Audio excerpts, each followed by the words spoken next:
Vi er sådan en lille mejeri ude i Bruse, som laver noget lokalt mælk. Og vi har til hus på en princippet en nedlagt tankstation, en vaskehal. Bruse Mejeri er startet i 2003, og vi startede med at have en økologisk leverandør. Vi startede med at sælge mælk i vores egen butik, og efter 3 måneder så kom den første butik til, og det var Hvalsø Brugsforening, som startede op med vores mælk. Og vores sortiment bestod af sød, let linje og skummemælk, og vi havde en medarbejder, og vi havde en ganske almindelig manuel tapmaskine, hvor vi stod med håndkraft og tappede mælk. Og hvad var så baggrunden for at starte Bruse Mejeri? Ja, altså hvis vi ikke kunne gøre noget, som andre ikke kunne gøre, så var der ikke nogen berettigelse for Bruse Mejeri. Så det første punkt, det var, at mælken skulle behandles skånsomt så overhovedet muligt. Sådan at det, der kommer fra koen, det er det, der står på forbrugerens bord. Så princippet, det var at ingenting gøre ved mælk. Det vil sige, at så skånsom behandling, og så har vi et koncept, der hedder respekt for ko. Fordi kun køer kan lave mælk. Mejerister kan ikke lave mælk overhovedet. De kan kun gøre den ringere. Det er det eneste, vi formår. Når vi så har sådan noget mælk der, så skal man jo have det emballeret. Og hvordan finder man så den emballage? Det første krav, det var, at emballagen skal beskytte mælken bedst muligt. Næste, så skal vi have så lav en miljøbelastning, som det er muligt.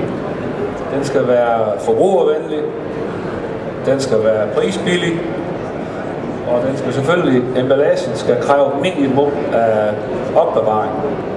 Og der kan man sige, at den emballage, vi har, den fylder ingenting.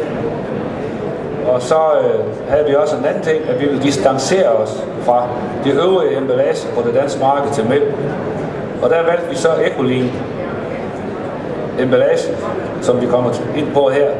Og så havde vi et krav mere, den skulle kunne bruges til alle mulige slags produkter inden for mælk og beskytte det. Og det må vi så sige, at det lever det op til. Og hvad er så fordelen ved Ecolin til emballering af mælk? For det første så har det en lav vægt. Hvis vi tager en lastbil på sådan en karton, der kan være cirka 30 paller på med 600.000. På en Ecolin lastbil, der kan vel være 1,5 millioner på den samme lastbil. Så det er jo ikke uvæsentligt. Den giver et minimum af affald. Altså den fylder lidt, den vejer kun knap 20 gram. Den er lavet af kridt, cirka 50% og 50% polyetylen. Så er den hygiejnisk, fordi den fra producenten er lukket, når vi får den hjem. Så der er ingen risici for nogen infektion overhovedet.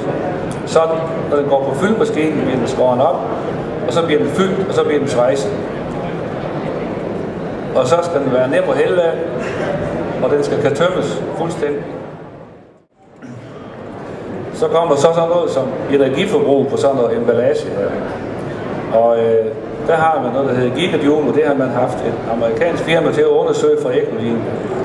Og hvis vi ser energiforbrug ved for eksempel en produktion på 100.000 enheder, der har en Ecolin cirka 30, og en almindelig papkarton med skruelåg, den ligger på cirka 145.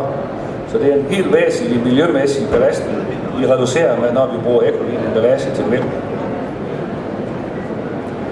Og så har vi noget, der hedder vandforbruget, når vi producerer den her emballage. Det har også haft stor betydning for os, fordi vand og frisk vand er jo meget op i tiden. Så man siger, vores kubikmeter ved at lave 100.000 emballage, det er 4 kubikmeter vand på den her. Og hvis vi tager de der papkartoner med skruelåg, så er du oppe på 309. Så det er alene noget, som vi virkelig lægger mærke til. Og det er noget, der betyder noget for os i det daglige, at man bevarer de der vandressourcer. Så har vi affald. Når man producerer emballage, der kommer jo også noget affald. Og der har vi sådan en Ecolin her, der er cirka fra produktionen starter til den står færdig på lager, klar til at køre ud til os. Der bliver cirka 160 kilo med 100.000 emballageenheder. Og hvis vi tager en papkarton med skruelåg, så er der 367 kilo affald. Så det er også noget, der for os som virksomhed betyder meget, at vi kan håndtere det, også over for almindelige omgivelser. Så er der noget, der er meget oppe i tiden, det er drivhusgasser, eller CO2. Og hvis vi tager sådan CO2 for Ecolin, så ligger vi på 2300, og for en almindelig papkarton på skoleår ligger man på omkring 4.000. Så også der er vi sådan set meget i front på markedet med at reducere CO2-udslip. Men man skal også tænke på, når vi skal flytte emballagen fra emballagefabrikken til den virksomhed, der skal bruge emballagen, der kan vi altså køre med cirka 3 gange så mange på en lastvogn, som vi kan på de der papkartoner. Det betyder altså også i princippet, at den CO2-belastning spiller også en stor rolle der, altså hele vejen igennem.